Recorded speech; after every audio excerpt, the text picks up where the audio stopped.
buenos días a todos. Bienvenidos a la tercera conferencia del ciclo sobre participación ciudadana a través de medios digitales del proyecto AZLAB, que se realiza desde esta Subdirección General de Gobernanza Pública del Ministerio de Hacienda y Función Pública en colaboración con la Universidad Complutense de Madrid. Me presento, yo soy Celia Ortega, coordinadora de área de Gobierno Abierto dentro de la Subdirección General de Gobierno Abierto de la Dirección General de Gobernanza Pública. Si bien el anterior ciclo de conferencias abordó el conocimiento de la participación ciudadana y su despliegue y puesta en marcha en los planes y programas públicos, este ciclo se va a centrar en otra cuestión que es también esencial, que es el medio a través del cual se participa, es decir, el medio digital. Este proyecto se encuadra, a su vez, por una parte, dentro del cuarto Plan de Gobierno Abierto de España para los años 2020 a 2024, dentro de la Alianza del Gobierno Abierto, OGP, y también está incluido en el Plan de Recuperación, Transformación y Resiliencia, por tanto, financiado con los fondos europeos Next Generation. Este ciclo de conferencias abiertas forma parte del compromiso de la Dirección General de Gobernanza Pública por la sensibilización y formación acerca de la participación ciudadana y el fortalecimiento democrático. También forma parte del compromiso de disponer de criterios prácticos para su implementación dentro de un encargo ISDEFE y en relación con la elaboración de guías de evaluación de la participación a través de medios electrónicos y redes sociales.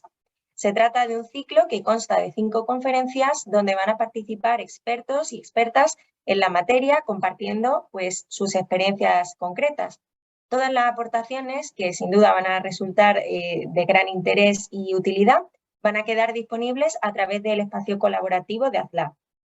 Agradecer también al profesor Rafael Rubio, doctor en Derecho Constitucional y catedrático en la Universidad Complutense, la coordinación de este ciclo de conferencias. Por último, destacar que todo este proyecto se va a materializar en una guía de participación a través de medios electrónicos y redes sociales, cuya publicación y edición se prevé para este año, 2023. Sin más dilación ya,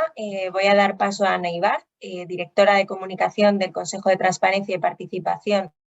de la Comunidad de Madrid, para que pueda presentar a la ponente de hoy, María Caso, y muchas gracias a todos. Muchas gracias, Celia. Bueno, en primer lugar, buenos días a todos. Como bien decía Celia, voy a pasar a presentar a nuestra ponente de hoy, María Caso. María es socia fundadora y es CEO de DemosLab, que es una startup que busca fortalecer la democracia desde la generación de conocimiento y la construcción de procesos de participación y de procesos de innovación democrática. Desde muy joven, María dedica su vida a la transformación social y política desde el activismo en las organizaciones de la sociedad civil, tanto en el sector privado como en las instituciones públicas. María también es presidenta de la ONG Inakiwa, es vicepresidenta de la Asociación Talento para el Futuro y miembro del Consejo para España, Nación Emprendedora del Gobierno de España. Es también coautora del Libro Blanco de los Estados 4.0, ha participado en la elaboración de diversos libros y de diversos artículos y también ha impartido numerosas conferencias. Además, es asesora del Banco Mundial y consultora estratégica en distintas organizaciones tanto públicas como privadas. Brevemente, María nos va a hablar hoy de distintos casos de éxito nacionales y también internacionales y de las nuevas teorías de la democracia, del Open Democracy, y analizará también las distintas formas en las que la sociedad civil está liderando esos procesos de participación ciudadana a través del uso de las nuevas tecnologías y las redes sociales. Además, también veremos a lo largo de su conferencia la posibilidad y el potencial de crear sinergias entre estos proyectos de innovación democrática y la administración con el objetivo de resolver retos y problemas complejos actuales de la sociedad. Así que te cedo la palabra, María, y cuando tú quieras. Gracias. Muchísimas gracias, Ana, Celia, Rafa, a todos por la invitación. Voy a compartir pantalla y espero que me confirméis que todo está bien. Vale. Bueno, como decía, muchas gracias por invitarnos, por bueno, recoger la voz de las personas jóvenes en el diseño de las estrategias de participación ciudadana desde el medio digital. Yo creo que al final las generaciones jóvenes somos las que hemos nacido, ¿no?, casi en un medio digital y muchas veces innovamos en la manera de trabajar y de referirnos a la sociedad a través de los medios digitales. Celebro mucho que hace unos días anunciase el Ministerio de Economía, ¿no?, que habían anunciado ese Consejo Digital Joven para contar con las ideas de las personas jóvenes en todo lo que tiene que ver con la transformación digital. Así que os damos las gracias desde Demos Lab, la entidad que dirijo. Os dejo mis datos de contacto para que podamos bueno, continuar la conversación que hoy iniciamos y que estoy segura de que dará lugar a muchas más verticales. A mí me gustaría empezar siempre desde el punto de vista del contexto histórico, de por qué nos estamos planteando bueno, mecanismos que complementen a nuestra democracia actualmente, ¿no? Yo creo que siempre es importante entender, sobre todo cuando trabajamos temas de democracia, que nos va la vida en ello, ¿no? Que la democracia es el sistema en el que vivimos, es el sistema que nos permite resolver retos complejos, pero que a su vez tiene debilidades y que debemos ser capaces de encontrar soluciones a estas debilidades porque queremos mantenerlo y es el mejor sistema que nos permite vivir en una sociedad equitativa, en una sociedad, bueno, en una sociedad donde la calidad de vida es igual para todas las personas, ¿no? Entonces, me gustaría hacer un breve contexto histórico porque cuando hablamos de las nuevas teorías de la democracia no se entienden sin la historia de la democracia moderna, que es una historia evidentemente occidental y que podríamos complementar y deberíamos complementar con historias de la democracia de otros lugares, de los sures globales y que luego me referiré mínimamente a ellos para que veáis que también en otros puntos de nuestra geografía global existen otros procesos de participación y democracias distintas, ¿no? Democracias en las que, por ejemplo, comunidades en México eligen por turnos, por mandatos, aleatoriamente a ciudadanos que van a formar parte de los gobiernos y que después vuelven a su mandato como ciudadanos. Por lo tanto, aunque yo haré un prisma occidental y europeo, porque al final es la democracia en la que vivimos nosotros y nosotras, creo que es importante saber que hay otros prismas en el resto del mundo. Como evidentemente todos y todas sabemos, y luego ya entraré en la tecnología y por qué la democracia actualmente es tan distinta, ¿no?, aquella democracia que a finales del siglo XVII y XVIII pensaban las democracias modernas. Cuando, si tuviéramos que establecer el origen de la democracia moderna, digo moderna siempre porque la democracia, como sabéis, actual es más parecida a un sistema republicano que a un sistema democrático tal y como se entendía, por ejemplo, en la antigua Grecia. La democracia actual siempre lleva complementos, lleva apellidos, ¿no? La democracia representativa, la democracia moderna, la democracia liberal. Bueno, esta democracia que, como digo, nace sus teorías, no se asienta todavía, pero sí las teorías de quienes la pusieron en marcha desde un punto de vista ideológico e intelectual, a finales del siglo XVII y XVIII, son a su vez las constitutivas de los estados modernos y se basaban en el principio del individualismo, ¿no?, del liberalismo, de la idea de que debíamos establecer sistemas que protegiesen a los individuos tanto del Estado, de un Estado déspota que existía previamente, como del resto de la ciudadanía, porque en ocasiones las mayorías constituían tiranías, ¿no? Traigo esta imagen para que no perdamos de vista que esa es la democracia en la que vivimos ahora, ¿no? Una democracia que se constituyó en base al individuo y a esa protección tan férrea al individuo. Por eso, a veces nos cuesta construir proyectos colectivos o proyectos donde las democracias busquen más que proteger únicamente al individuo y recuperen una idea de libertad positiva que sí existía en esa democracia original, que tiene que ver con la participación activa en la sociedad. Va a ser una introducción muy breve esta parte más teórica, pronto entraremos en la parte práctica, que es de la que vengo yo al final y de donde surgen todos los proyectos de sociedad civil en los que estoy implicada, pero creo que siempre es importante tener argumentos para justificar por qué hacemos que la democracia sea más fuerte, por qué queremos que la democracia cuente con más voces, ¿no? Y por qué hay una evolución desde esas teorías de la democracia en el siglo XVII. Bueno, os he puesto a Locke, uno de los padres del concepto de la democracia, el Leviatán, ¿no? Ese concepto con el que surge la democracia representativa, el principio de representación, el hecho de que los ciudadanos y los gobernantes pasan a ser representados y representantes, y por lo tanto el principio de representación será fundamental en la constitución de las democracias actuales, y veremos ahora uno de los pilares con los que nosotros queremos trabajar para evolucionarlo y para que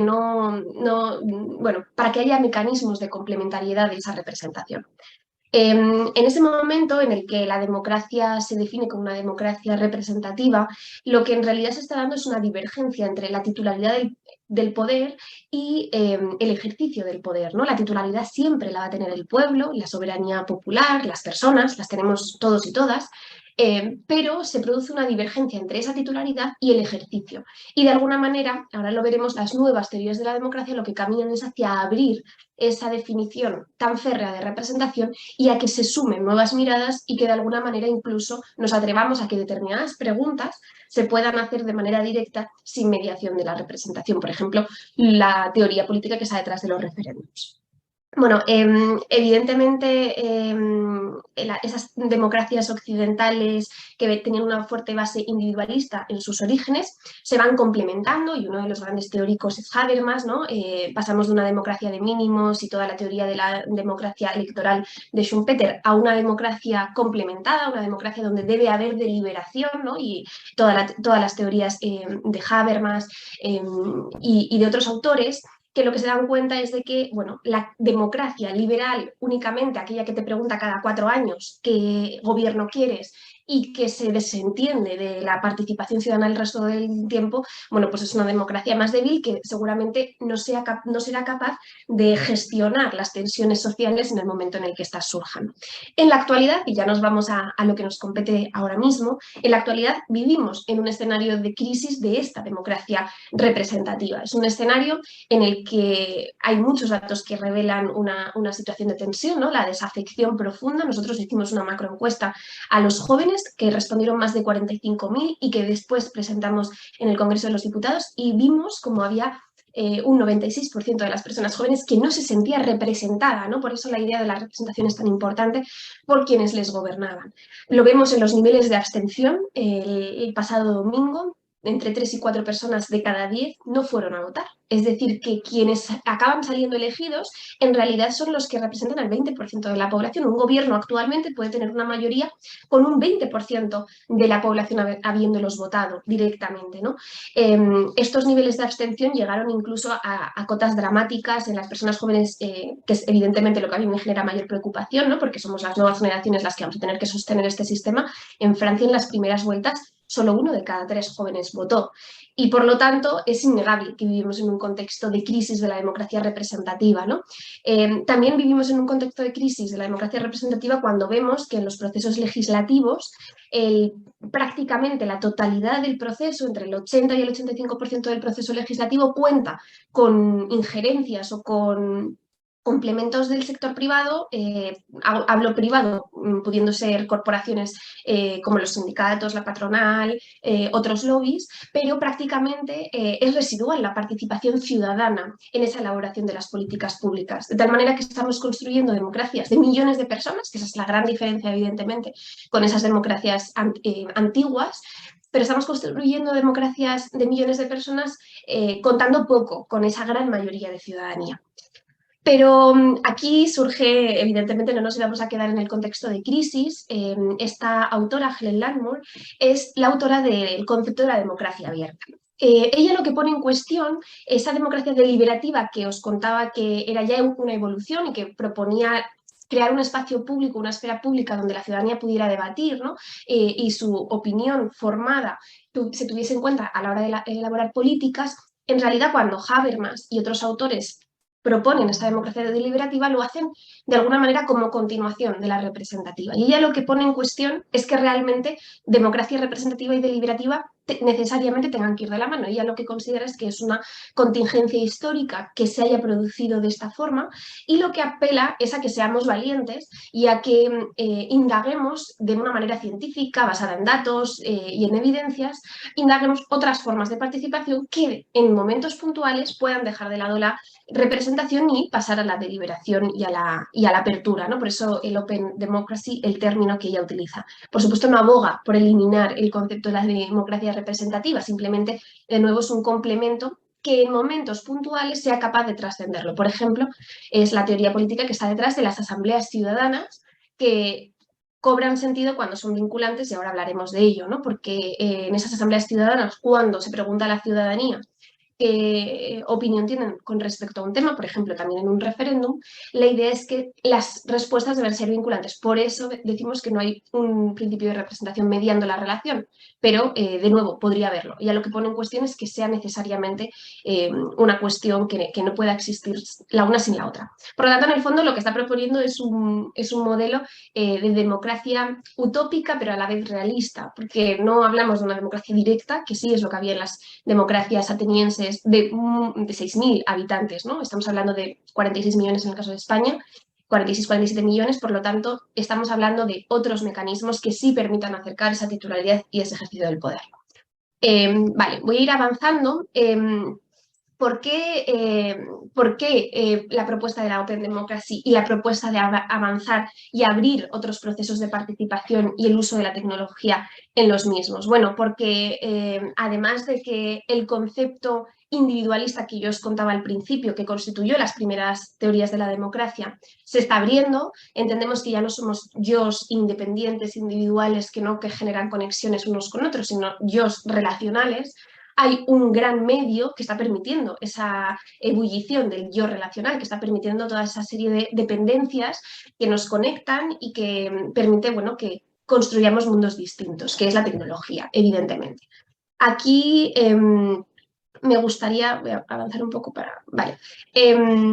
La tecnología es una herramienta que siempre ha existido. Lo que pasa, la tecnología al final es la herramienta que utilizamos para obtener determinados fines. En este caso, la tecnología digital, los medios digitales, son los que están permitiendo que se abra esa democracia moderna a una democracia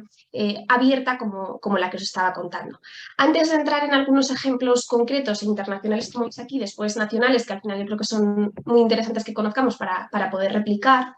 es importante que entendamos por qué. ¿Por qué estamos hablando de que la tecnología la tenemos que utilizar en pos de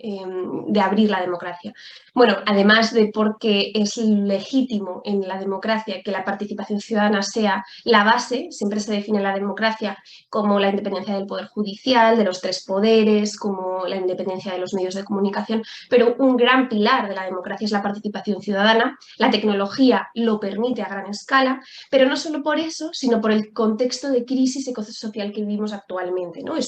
Vivimos un contexto que a mí me gusta siempre ejemplificar con una imagen. Si ahora mismo el mundo fueran 100 personas, ¿no? Solamente 10 habrían producido la mitad de las emisiones del mundo desde el año 2000, 75 vivirían en pobreza moderada y 10 en pobreza extrema. Por lo tanto, entre la pobreza moderada y la pobreza extrema, 85 personas vivirían en condiciones inhumanas dentro de lo que hemos entendido como estándares de derechos humanos. Por lo tanto, estamos hablando no solo de una cuestión de legitimidad, sino una cuestión de necesidad y una cuestión de justicia. Y ese es el motivo por el que, bueno, la tecnología y la participación ciudadana, la tecnología siempre entendida como una herramienta, nos debe permitir abrir la gobernanza, porque si, seguramente estaréis de acuerdo conmigo, si hay un tema que es importante que sometamos a gobernanza ciudadana, es esa calidad del aire que tiene que ver con toda la crisis ecológica que estamos viviendo y los derechos humanos. Por lo tanto, bueno, creo que queda justificado por qué es necesario esa participación. Además de que, por supuesto, numerosas instituciones europeas e internacionales hablan de que la participación es un pilar. Nuestra propia Constitución, en el artículo 48, la garantiza para las personas jóvenes, pero en realidad para toda la sociedad, y multitud de organismos, como digo, pues el Consejo Europeo, por ejemplo, estableció cuáles eran los 8 principios que debían regir la participación, y siempre aparecen cuestiones como la rendición de cuentas, como la accesibilidad universal. Estas son imposibles sin utilizar la tecnología. Vamos a ver rápidamente estos ejemplos, los dejo comentados y sobre todo me detendré en los nacionales, pero me parecen muy importantes porque cuando hablamos a nivel nacional a veces, bueno, pues parece, o cuando nosotros presentamos las propuestas, puede parecer que son cuestiones irrealizables, y en realidad hay países que ya lo han hecho y lo han hecho de una manera muy valiente. En Islandia seguro que todos conocéis el caso, bueno, hace una década, en la que se propuso redactar la Constitución desde la participación ciudadana de la sociedad islandesa. Nombraron a un comité de 900 personas aleatoriamente seleccionadas que durante distintos meses estuvieron trabajando, primero con un proceso de formación, luego veremos las fases que implica la participación y dónde opera la tecnología. Estuvieron trabajando en qué constitución se darían. En paralelo, un grupo de expertos lo hizo también y después contrastaron trabajos, ¿no? Y vieron, por un lado, que cuando la ciudadanía habla, las soluciones son muy similares a las que proponen los expertos, y además que se trataba de una de las constituciones o uno de los textos constitucionales más garantistas en derechos. Esta constitución posteriormente no fue llevada a término, no es la constitución que rige ahora mismo Islandia, porque cayó en la Cámara Parlamentaria, cayó cuando tuvieron que votarla los diputados y diputadas, pero es un ejercicio histórico, porque si un país se plantea que su Carta Magna, que es la Constitución, se pueda redactar, pueda ser redactada por ciudadanos, bueno, pues estamos hablando, no estamos hablando de una ley, de una enmienda o de un presupuesto participativo que implica un 2% del presupuesto total. Estamos hablando de la ley,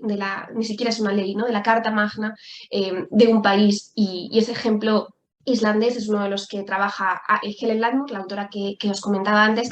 como básico para hablar de la democracia abierta. Por lo tanto, como digo, una teoría sustentada en datos y muy avalada. En Finlandia, en el año 2012, fue una iniciativa ciudadana. Ahora veremos la diferencia entre las que impulsa la administración, como es el caso de Islandia, y las que impulsa la ciudadanía. En este caso era una iniciativa ciudadana, pero que terminó en la aprobación del matrimonio igualitario. De nuevo, las personas cuando se movilizan suelen hacerlo para garantizar los derechos, sobre todo si el proceso de deliberación y de formación se ha seguido, ¿no? Y ahora veremos un caso nacional que igual os suena, que es el de la plantación, la tala de plantaciones de eucalipto en tazones, donde este proceso no estaba garantizado, la formación no estaba garantizada y el proceso fue inverso, ¿no? En Corea del Sur, hace menos tiempo, en 2017, una asamblea ciudadana recogía e implementaba consejos sobre políticas energéticas que luego fueron llevadas a término por el Ministerio de Transición Ecológica competente en el Ejecutivo. Y en Irlanda, la última de las banderas, en 2018 fue un referéndum popular el que ratificó las recomendaciones que había establecido una asamblea ciudadana, que habían sido aleatoriamente seleccionadas para despenalizar el aborto. Pues de nuevo, tanto esa asamblea ciudadana como el resto de la sociedad a través del referéndum constituyeron un hito importante de participación ciudadana. Aquí he querido poner un caso nacional que evidentemente todos y todas conoceréis, que es la Asamblea Ciudadana para el Clima. Es el primer ejercicio a nivel institucional del Gobierno de España, que lo que hace es aleatoriamente seleccionar a ciudadanos que van a estar durante varios meses formulando recomendaciones en el ámbito climático, que luego presentaron, son esas 172 recomendaciones. Se ha hablado mucho de lo que no ha funcionado en la Asamblea Ciudadana para el Clima. Una de las cosas es que efectivamente no era vinculante, proponían muchísimas cosas que no van a realizar porque no es vinculante, y además no se le ha dado una visibilidad profunda a los datos. Luego veremos, y a los resultados, luego veremos que la participación implica difusión de los resultados, si no, no es una participación. Si tú preguntas a un conjunto de ciudadanía y luego no haces pública esos resultados, entonces no se está cumpliendo el principio de la transparencia que debe regir todos los procesos. Por lo tanto, bueno, en todos estos ejemplos, y ahora los vamos a ver en mayor detenimiento, la tecnología ha posibilitado que se den Y bueno, lo hemos visto, la tecnología ha irrumpido en nuestra vida en múltiples facetas, muchas veces sin esperarla, ¿no? De una manera abrupta. Nos ha posibilitado avances en la medicina, avances en los derechos laborales, ¿no? Avances en prácticamente cualquier ámbito, y lo estamos viendo también en la participación ciudadana. Por lo tanto, bueno, lo que quiero hacer ahora es un recorrido por algunos de esos hitos para que veamos todas las posibilidades. Realmente son infinitas y estamos en la punta del iceberg. Queda muchísimo trabajo por hacer y ojalá consigamos institucionalizar todos estos procesos en todas las instituciones, a todos los niveles, ¿no? Desde los municipios más pequeños, las diputaciones, las comunidades autónomas, el Estado, Europa, ¿no? Y ya veréis, aquí vamos a ver ejemplos de todo tipo, pero ya hay asambleas ciudadanas en varios niveles. Lo que hay que perderle miedo es a que estas decisiones, de nuevo, sean vinculantes, formulen políticas públicas y no solamente influyan mínimamente en ellas. Por supuesto, cuando hablamos de participación hay muchísimas categorías, muchísimas clasificaciones. Yo he elaborado una propia en base a lo que comparten muchos de los proyectos de participación ciudadana en los que he trabajado, y por supuesto hay otras que comparten algunos de estos elementos. Por lo tanto, esto sirve únicamente a efectos de, bueno, si alguien se quiere lanzar, si hay aquí una persona que trabaja en la administración pública, en cualquier nivel de la administración, que tenga ganas de empoderar, de gestionar o de implementar un proyecto de participación ciudadana, estos pasos pueden servir a la hora de diseñarlo. La participación que puede ser convencional o no convencional, puede ser formal o no formal, pública o privada. En cualquier caso, estas fases se suman, se complementan, y espero que de nuevo sirvan tanto para aquellos procesos de la sociedad civil que no están institucionalizados y que van a seguir ocurriendo, y que de hecho cada vez esto es una mecha, ¿no? que ha aprendido y que cada vez se producen de una manera más constante y con más profesionalidad, pero también los institucionalizados, bueno, que este año se produjo el primero, como digo, con la Asamblea Ciudadana para el Clima, pero que ya estamos viendo que se están produciendo en otros ministerios movimientos similares. Estas fases de participación, la llamada a la acción es bueno, que exista una oportunidad determinada, ¿no? O sea, para que haya participación, y aquí la tecnología, os vais a preguntar dónde está en todo, ¿vale? Y lo que yo me voy a dedicar después es a ir analizando cada una de las fases, viendo cómo la tecnología opera y qué ejemplos concretos de la sociedad civil nos pueden ayudar a imaginar otros procesos. Cuando hablamos de la llamada a la acción, me refiero a que exista la oportunidad de que un proceso de participación se dé. Sin esa pregunta, sin esa llamada, es imposible que exista. Se pueden producir movimientos espontáneos de la sociedad civil, movimientos sociales que se organizan y que meten en agenda un tema, pero en cualquier caso hay una llamada a la acción. Este movimiento social va a establecer un manifiesto, o va a establecer una pregunta, va a solicitar una firma para una petición muy concreta, ¿no? Tiene que existir. Por otro lado, y ahora veremos que la tecnología es fundamental en esta llamada a la acción, por otro lado tiene que existir el acceso a la oportunidad. Es decir, de nada sirve que yo haga una propuesta muy ambiciosa si luego se queda en las 4 personas que además ya conozco, por lo tanto que tienen unos contextos que están sesgados, que son contextos socioeconómicos no representativos del resto de la sociedad. Por lo tanto, el acceso a la oportunidad es fundamental. Un proceso de formación, porque no todas las personas parten del mismo punto, no todos hemos tenido los mismos recorridos personales, trayectorias profesionales, y para que la participación sea justa, sea equitativa y sea en condiciones de igualdad para todas las personas, tiene que haber un proceso de formación, que por supuesto es lo más, y luego lo veremos en los retos éticos, lo más peligroso de todo el proceso, o donde bueno, tenemos que tener más alarmas establecidas y más transparencia, porque yo siempre lo digo, la educación es un arma poderosísima, la formación es un área de la educación, ¿no? Fundamental. Es poderosísima porque también nos sirve para manipular, porque también nos sirve para hacer el mal, ¿no? Entonces, este punto de todo el proceso es el que más cuidado tenemos que tener y donde más en duda tenemos que poner lo que normalmente se entiende como objetivo, ¿no? Los expertos, por supuesto, los expertos tendremos que acudir a ellos, pero siempre sabiendo que incluso el conocimiento más experto tiene una valoración ideológica, una valoración ética importante. Después el proceso de deliberación, en el que las personas ya tienen información, que es lo que debería consistir la formación, información plural, y ahora les compete deliberar sobre esta información para exigir determinadas demandas, ¿no? Para mejorar. Partimos de una situación que queremos cambiar de una situación A a una situación B, tiene que pasar un proceso deliberativo en el que decidamos cuál es nuestra propuesta. El contraste con expertos, ahora veremos su importancia, la discusión con los stakeholders, que muchas veces va a ser la propia administración pública. Las empresas también son stakeholders, los sindicatos, agentes que tienen poder en una toma de decisión y en los que queremos influir con nuestro proceso participativo. Después se tiene que producir la inclusión en la política pública, porque se puede dar todo lo anterior y que un proceso de participación no cambie nada, porque no hay un proceso de inclusión en la política pública que ahora veremos que tiene su propio ciclo, el ciclo de Easton, que seguro que también muchos y muchas conocéis. Luego la evaluación, y aquí la tecnología es fundamental y quizás es una de las patas en las que menos hemos avanzado, menos hemos trabajado y donde más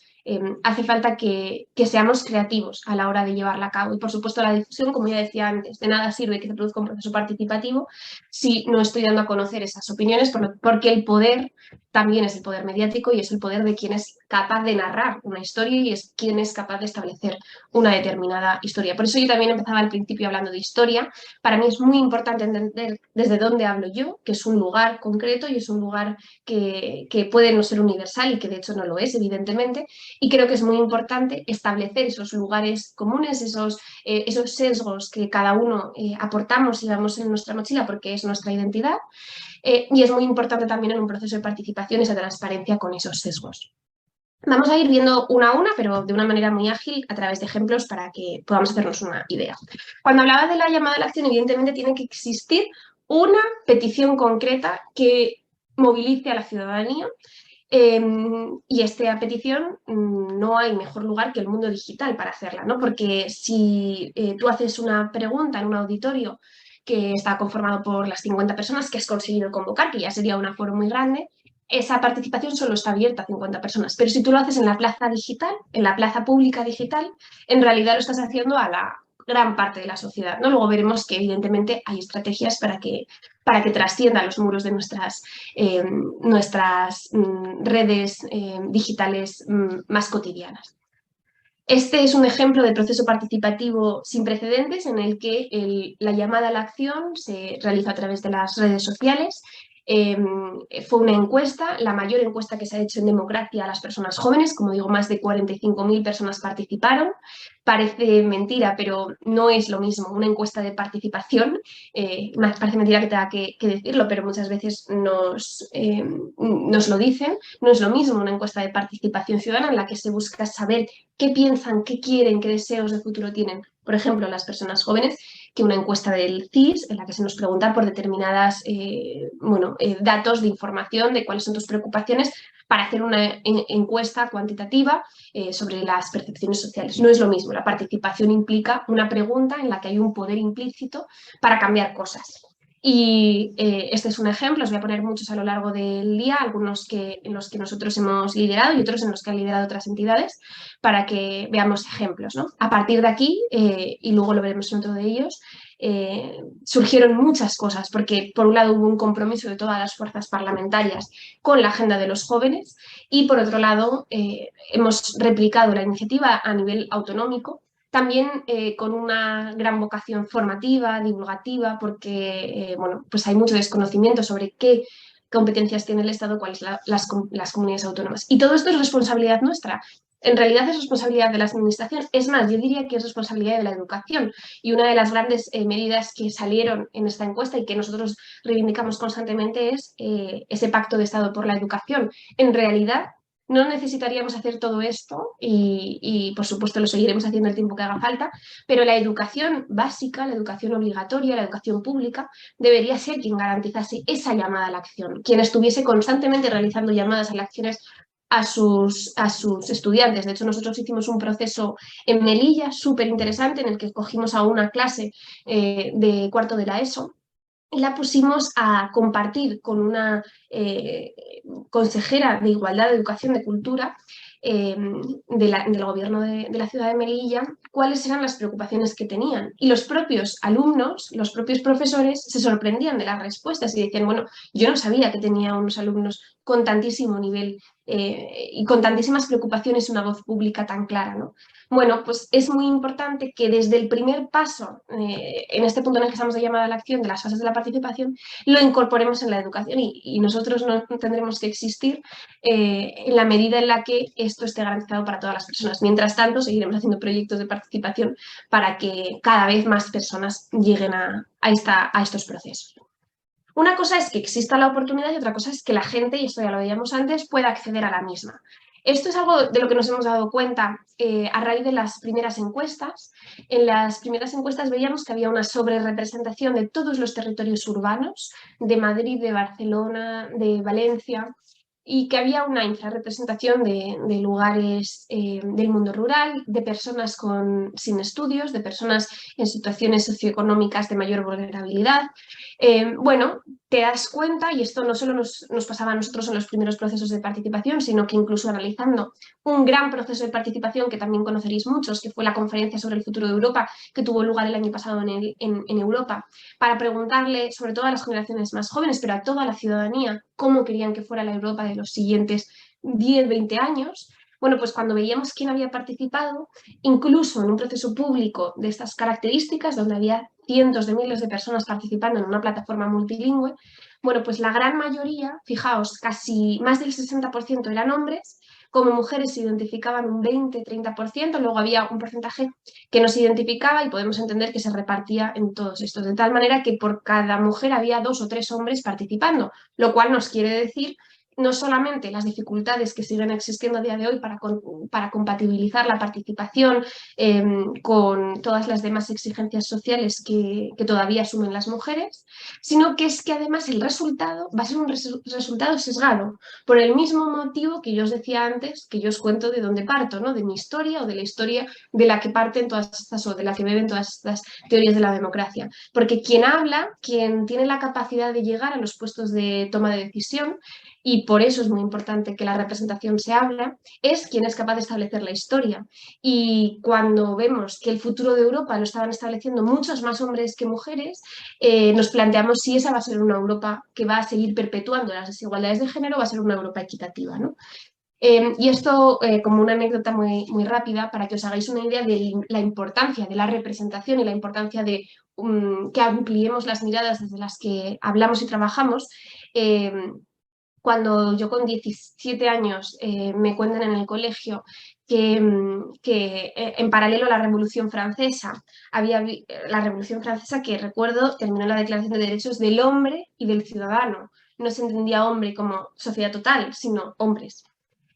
Aquella construcción de aquella declaración en realidad se basaba, y toda la sociedad que nacía de la Revolución Francesa, igual que estas democracias que os decía al principio, ¿no? Democracias liberales, se basaban en la idea de que las mujeres estaban sustentando el ámbito privado y que el hombre partía de lo público. Bueno, cuando llego a la carrera y me cuentan que en paralelo a esa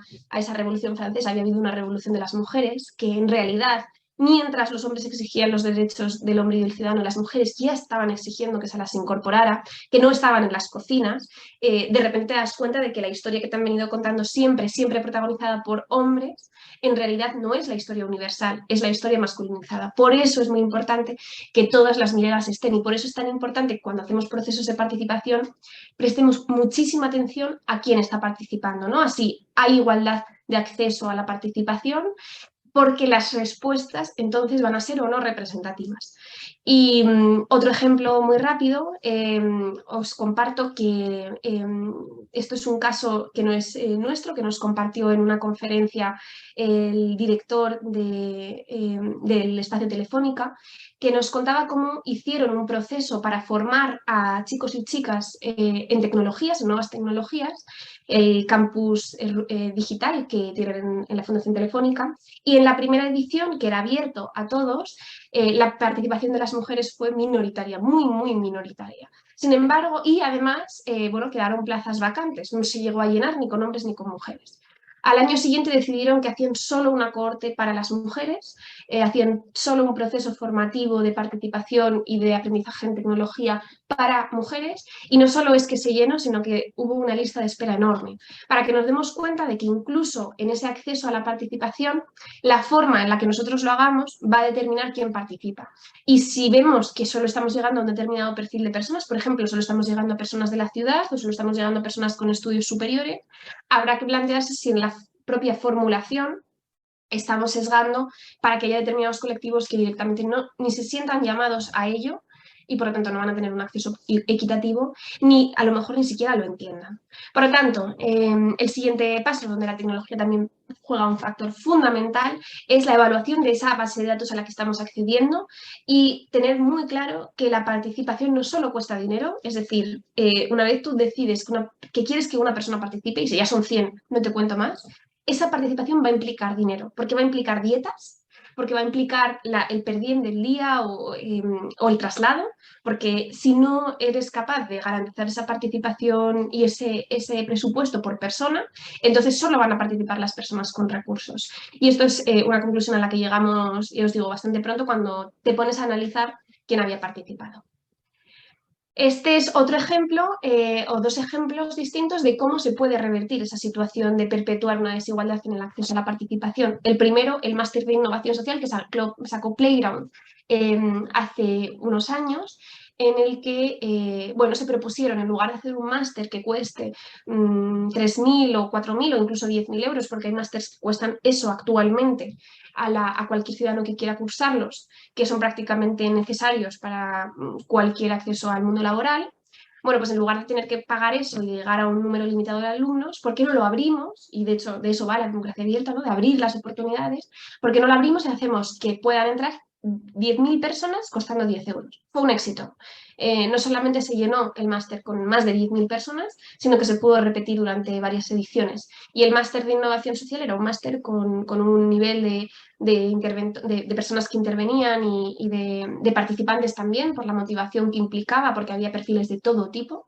Increíble, la verdad, un ejemplo de ese acceso a la participación. Y este es otro proyecto que hemos liderado desde Demos Lab, que es el futuro del SERVE, en el que 35 personas aleatoriamente seleccionadas han formado parte de una pregunta muy concreta que después ha resultado en un informe y en unas exigencias tanto para la administración pública como para las empresas. La pregunta era cómo pueden las empresas mejorar la vida de las personas. Otro ejemplo en el que para garantizar el igual acceso de todas las personas a estos procesos, lo que hacíamos era que cada persona se tenía que apuntar a un sorteo que, bueno, que te garantizaba que se formaba un perfil sociológico de cada persona, de tal manera que sabíamos más o menos a grandes rasgos bueno, de dónde viene, de qué contexto, qué características, qué discriminaciones bueno, atraviesan su vida, y esto nos permitía contar con el mayor número de diversidades posibles en el grupo, además de, por supuesto, garantizar que la participación implica recursos, por ejemplo, los desplazamientos, evidentemente, están garantizados. Para que os hagáis una idea, bueno, pues estos proyectos implican un presupuesto bastante alto. La siguiente fase de la participación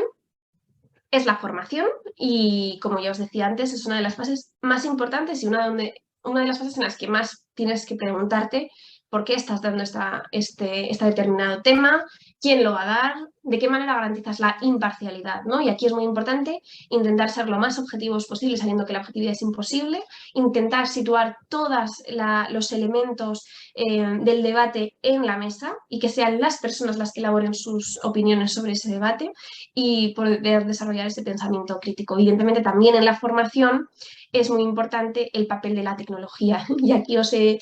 puesto un ejemplo de un pueblo y de una planta que seguramente todos y todas conoceréis, Tazones en Asturias, y el eucalipto, porque este fue un proceso en el que bueno, los 250 vecinos de Tazones se reúnen y deciden que hay que talar 50.000 eucaliptos en la localidad pesquera de Tazones, que es su pueblo, ¿no? El pueblo en esta asamblea decidió pasar a la acción y, bueno, a través de un proceso participativo lograron este hito que se propusieron, que era el de talar todos estos eucaliptos. La realidad es que fue un proceso en el que no hubo una formación, no hubo un acceso equitativo a la información y de hecho, es un caso estudiado por la parte negativa de la falta de información, en la que, bueno, si se elabora un proceso de participación sin ella, se puede caer en resultados indeseados. Un ejemplo positivo es el de la Asamblea Ciudadana para el Clima, que ya vimos antes, en el que sí hay una formación plural e importantísima en una fase de participación. El siguiente proceso es la siguiente fase en el proceso es el de deliberación, es decir, tú has hecho una fase de dar información a la gente y ahora la gente tiene que ser capaz de deliberar. Bueno, pues qué importante es que esa deliberación se pueda producir desde todos los lugares de España y solamente la tecnología permite esto. Cuando nosotros, por ejemplo, hacemos fases de deliberación en nuestros proyectos, lo hacemos con personas de todos los lugares de España a la vez, por lo tanto, muchísimas veces, como estamos haciendo esta conferencia ahora, es online la participación de las personas. Aquí dos ejemplos de participación, uno en el País Vasco, donde conseguimos que más de 4.500 personas jóvenes en colaboración con Osoigo y Playground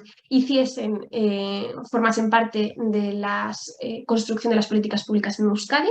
evidentemente a través del uso de las tecnologías, y El futuro es clima, que no solo hicimos una macroencuesta que también llegó al Congreso de los Diputados, sino que el Metaforum del Clima, que surgió a partir de esta macroencuesta, este grupo aleatoriamente seleccionados de jóvenes de toda España, de nuevo, solo se puede garantizar si lo hacemos a través de la tecnología. La siguiente fase en el proceso de participación es el contraste con las personas expertas.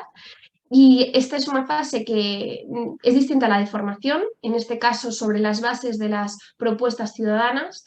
Se cuenta con todo tipo de stakeholders, con todo tipo de expertos que asesoran sobre las propuestas en materia de viabilidad económica, presupuestaria, en materia de aceptación social y política o en materia de legalidad. Y os quiero poner un ejemplo de otra de las organizaciones de las que, bueno, en la presentación se decía que vengo, ¿no? Que es Talento para el Futuro, en el que este contraste con expertos es la seña de identidad de la organización y gracias a la tecnología, Talento para el Futuro, que se presentó en Sociedad el 9 de marzo de 2020, 5 días antes de que se estableciera el estado de alarma, bueno, pues os podéis imaginar que el gran éxito inicial de que Talento para el Futuro no se congelase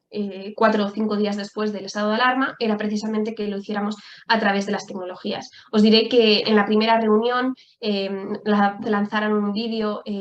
los fundadores de Talento para el Futuro animando a todas las personas a sumarse, a todas las personas jóvenes que quisieran hacer algo para cambiar las cosas, y en la primera reunión tuvimos que hacer varias seguidas porque Zoom no nos permitió tener más de 400 participantes a la vez. O sea que hubo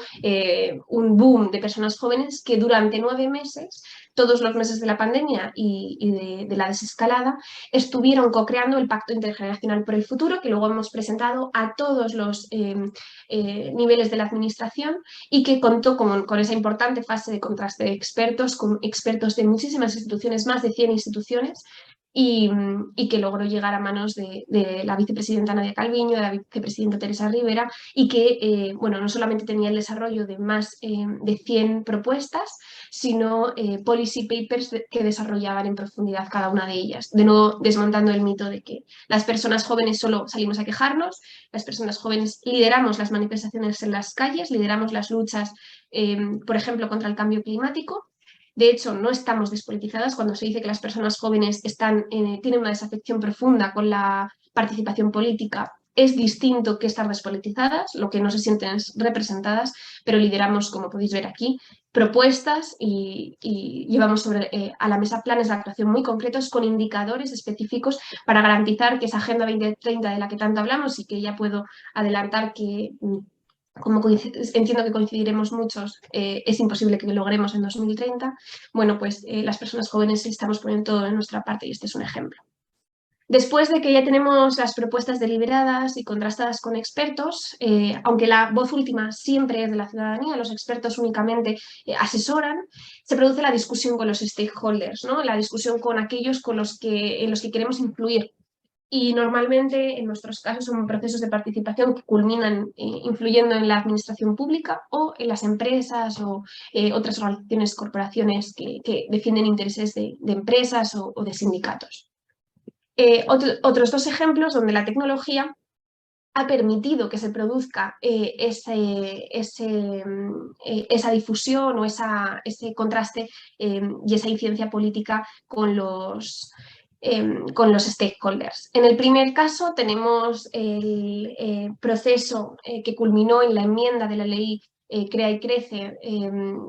por la cual se reconocían las sociedades de interés común, las SBIC,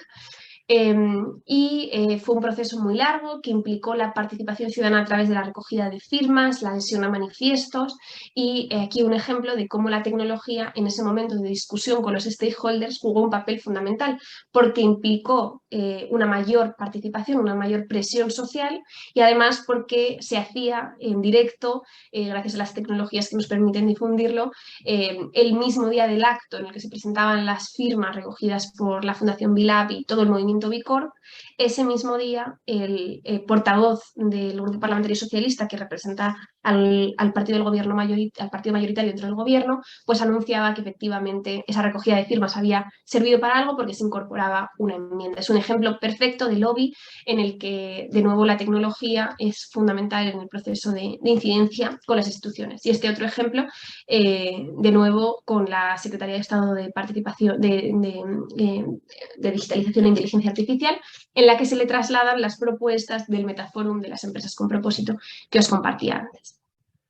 Una cosa es que se puedan discutir con los stakeholders y otra cosa es que lo incluyan, lo incorporen en la política pública. Y aquí es muy importante cómo la herramienta de la tecnología es una herramienta en realidad al servicio de la sociedad para generar esa presión, ¿no? Por ejemplo, estoy pensando en todos los procesos de change.org, el de Olivia Mandel, por ejemplo, que lideró hace unas semanas y que culminó en esa iniciativa legislativa popular en el Congreso de los Diputados para que acabemos con la matanza de delfines en España. Y es muy importante en este punto de inclusión de la política pública, esta es nuestra línea del tiempo de los procesos de participación. En uno de los últimos pasos está la inclusión en la política pública, pero la política pública tiene su propio ciclo. El ciclo de las políticas públicas de Easton es un ejemplo que intenta categorizar de una manera muy idealista todos los pasos. Muchas veces no se dan algunos de estos pasos, otras veces no se dan en este orden, pero este es el propio camino, digamos, recorre una política pública en el que no voy a entrar en profundidad porque, bueno, pues daría para otra conferencia entera, pero sí que es importante que una vez que cuando nosotros estamos aquí en el proceso de participación en la inclusión de la política pública, en realidad estamos en los primeros puntos del ciclo de políticas públicas, en la definición del problema, como agentes conocedores del problema desde la sociedad o desde la administración. Se está entendiendo que hay un problema, se le está dando visibilidad a un determinado dato que consideramos alarmante y se está incorporando a la agenda pública, que después ya tiene su propio recorrido. Una vez ya se considera un tema de agenda institucional, gubernamental o decisoria, pasa a otra serie de fases, la contrastación de alternativas. Aquí un decisor político decidirá, oye, ¿es esta la mejor de las propuestas para este fin o habrá otras que sean mejores? Este es un paso muy importante a la hora de elaborar políticas públicas, pero que no siempre se da. Después se toma la decisión y una vez se ha tomado la decisión se produce la implementación, que además aquí ya incorporamos a otros agentes del sistema, ya no son solamente los servidores públicos políticos, sino también los servidores públicos burócratas, toda la administración que debe implementar una determinada política pública y luego la evaluación. Este es el ciclo que lleva la propia política pública y nuestra incidencia política lo va recorriendo, lo va vertebrando, pero ahí ya es papel de la administración y nosotros desde la sociedad civil seguimos impulsando imprimiendo presión, ¿no?, en cada uno de estos pasos, pero esto ya es la propia vida de la política pública. El siguiente paso, que tiene que ver con la evaluación, en realidad es la misma evaluación, estamos hablando de la evaluación de la política pública, pero en realidad estamos hablando de la evaluación del impacto de nuestro proceso de participación, y aquí es donde la tecnología, bueno, yo creo que va a pegar un gran acelerón y va a permitir la transparencia total en esos procesos de participación, en esa evaluación de esos procesos, en esa rendición de cuentas. Y bueno, es una de las líneas de trabajo en la que nosotros estamos ahora mismo bueno, poniendo el foco, precisamente para que tengamos capacidad de ver en qué ha quedado aquello para lo que propusimos una determinada participación, pero en los ejemplos que os contaba anteriormente, de Islandia, de Finlandia, de Corea del Sur, etcétera, podéis ver cuál era la evaluación, la consecución o no. Por ejemplo, en el caso de Islandia, la evaluación no es que se haya conseguido implantar la Constitución, ¿no? Es una evaluación negativa. Y el último de los puntos es el de difusión. Es muy importante que si hacemos procesos de participación impliquen bueno, un conocimiento público de estos procesos. Y esto no siempre está presente en los que lideran la administración, incluso otras organizaciones, pero como os decía, es una de las críticas que se hizo a la Asamblea Ciudadana para el Clima. Es muy importante que seamos transparentes porque además es un valor de legitimidad. No lo dice la administración, lo dice la ciudadanía, y a veces la ciudadanía dirá cosas con las que no está de acuerdo la administración, incluso la administración tendrá una labor de explicar por qué determinada política pública no se puede llevar a cabo exactamente como lo han pedido los ciudadanos, pero es muy importante que se produzca esa transparencia por una cuestión de gestión de expectativas y por una cuestión de transparencia con las personas que participan, porque no hay nada peor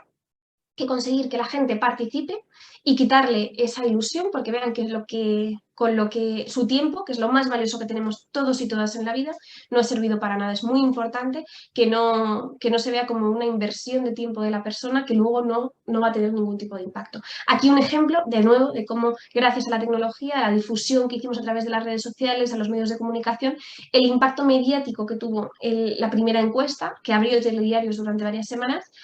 tuvo un impacto valorado en más de 3 millones de euros y, sobre todo, un impacto medible en el discurso público que empezó a hablar de las personas jóvenes de una manera mucho más clara, ¿no? Otro ejemplo de cómo la tecnología también nos puede servir para la participación en otros contextos, pues evidentemente no podemos irnos de aquí sin hablar de los podcasts, de los videopodcasts, de las redes sociales y de cómo podemos utilizar y cómo aquí 3 vicepresidentas y 5 ministras del gobierno se atrevieron a formar parte de un podcast, que era un podcast para sentar a tomadores de decisiones con jóvenes y con el resto de la sociedad civil, para que veamos un ejemplo de cómo, de nuevo, la tecnología y los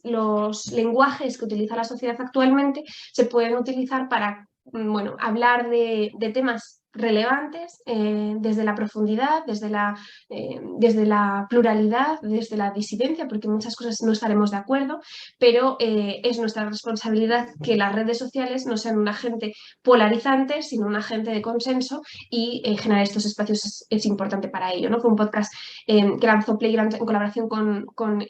Spotify y que durante varias semanas estuvo entre los 10 más escuchados, por lo tanto, que generan interés, ¿no? Muchas veces cuando nos dicen no, es que lo más difícil, y seguro que luego una de las preguntas que me hará alguien en el público será cómo conseguimos la participación de los jóvenes, porque nosotros también lo hemos intentado, también hemos hecho campañas, hemos hecho procesos para que se sumen y no lo conseguimos. Bueno, pues es muy importante que veamos que si seguimos o nos atrevemos a hablar en sus códigos y en sus espacios, las personas jóvenes participan, porque os digo que estaba entre los 10 más escuchados durante varias semanas. Y aquí acabo con una reflexión. Entonces, ¿por qué la administración? Bueno, ¿por qué vosotros y vosotras que sois servidores públicos, trabajadores del cuerpo de funcionarios? Bueno, pues porque la administración tiene una capacidad enorme de llegar a todas las personas, de garantizar los principios de igualdad que muchas veces las organizaciones no podemos. Nosotros tenemos herramientas, metodologías, Demoslab nos definimos como un centro de pensamiento de innovación democrática y tenemos metodologías, pero al final es importantísimo que sea la administración la que se comprometa, porque hayamos entendido de dónde partimos, esa teoría de la democracia que os contaba al principio, por qué es importante fortalecer la democracia, por qué ahora estamos en crisis y todo lo que nos permite conseguir. Ha habido ejemplos de participación ciudadana liderada por la administración. Barcelona este año será la capital europea de la democracia y os animo a que investiguéis todo lo que está haciendo Barcelona, la plataforma de Sidim, etcétera. En Madrid, yo soy vecina de Madrid, tuvimos un ejemplo de cuando se preguntó a los vecinos cómo querían que fuese la remodelación de la Plaza de España. Hay también errores y podríamos analizar errores en todos estos ejemplos, porque, por ejemplo, hubo una desafección posteriormente a la votación, por un lado porque hubo una sobrerepresentación de intereses de personas que vivían cerca y por otro lado, pero eso es inevitable, ¿no? Y muchas veces cuando se habla de participación hay que ver bien, bueno, ¿tienen el mismo valor todas las voces o los vecinos más afectados o los vecinos de toda la ciudad, ¿no? Y son debates éticos muy profundos. Pero también por una cuestión de expectativas, porque como todos sabréis, el resultado no ha sido el mismo de lo que se planteó y yo creo que también es muy importante a la hora de hacer procesos de participación ciudadana que tengamos muy en cuenta la gestión de las expectativas, ¿no? En Soto del Real es otro ejemplo de administración que una parte de los presupuestos son presupuestos participativos, una parte de los presupuestos van para proyectos que los propios vecinos eligen. Entonces, hay ejemplos. Nosotros estamos trabajando en hacer un banco de buenas prácticas que seguro que vosotros también tenéis y conocéis, y es muy importante que los pongamos a disposición. Siempre teniendo muy claro que hay una serie de retos éticos, políticos y culturales muy grandes. Éticos porque estamos trabajando en el momento en el que puedes incidir en lo que piensan las personas, estamos hablando de una cuestión muy compleja, una cuestión en la que la formación, como os decía, yo os he dicho muchas veces, tiene que ser lo más plural y lo más abierta y lo más transparente posible, y si hay sesgos se tienen que decir. Estamos hablando de retos políticos, porque evidentemente hay que apostar capital político a la hora de hacer una pregunta a la ciudadanía y que su respuesta sea vinculante y no solamente preguntar si lo que yo quiero hacer lo voy a hacer, muchas veces no, los procesos de participación son queremos hacer esto, ¿de qué color lo quieres tú, no? Azul o rojo, bueno, pero no estás decidiendo sobre lo importante, que es el contenido de la política. Entonces, desde luego hay muchos retos políticos, creo que aquí se requiere del consenso, nosotros lo pedimos a todos los partidos políticos ahora que están en preelecciones generales, que la participación sea un compromiso de todos y de todas las personas que acaben siendo responsables gubernamentales en las próximas legislaturas, porque entendemos que ese capital político que se pone en riesgo en unas situaciones debería hacerse de manera equitativa en todas las demás. Y luego hay riesgos culturales porque no nos han educado y esto, yo creo que es una responsabilidad de todos de nuevo porque no ha habido consenso nunca, ¿no? En nuestro país ha habido una constitución en los últimos 45 años, pero ha habido 8 leyes orgánicas de educación. Por lo tanto, es muy importante que desde el punto de vista de la educación fomentemos esa cultura cívica, esa cultura del consenso, esa cultura en unos momentos de tanta polarización en la que, oye, vamos a tener en cuenta una discusión que va a estar informada, pero que también, pues a lo mejor termina con conclusiones que seguro no son todas las que uno tiene o con las que uno viene, pero a la vez hay que fomentar esa educación cívica porque, muchas veces cuando se nos da la oportunidad tampoco queremos, no sabemos cuáles son los riesgos y desde el punto de vista de la ciudadanía son completamente entendibles porque la mayor parte de las personas que vivimos ahora en España nunca hemos formado o nunca formarán parte de un proceso de participación. Esto implica un cambio cultural muy grande y en España no está muy desarrollado y por eso es una responsabilidad de todos y todas. Por eso creo tanto en este tipo de foros y por eso espero que ahora establezcamos cuando abramos turno de preguntas un diálogo muy interesante también con vuestras percepciones, con las dificultades que entendéis que surgen, además de muchos otros problemas éticos, porque cuando hablamos de tecnología hablamos de uso de datos, hablamos de una gobernanza en un mundo que no es el terrenal, a lo mejor las reglas que nos hemos dado en el terrenal primero no existen ahora mismo en el digital, también las tenemos que establecer, en fin, hay toda una serie de retos / riesgos que debemos asumir y que será un placer dialogar y ahora en el próximo turno. Muchas gracias por la invitación.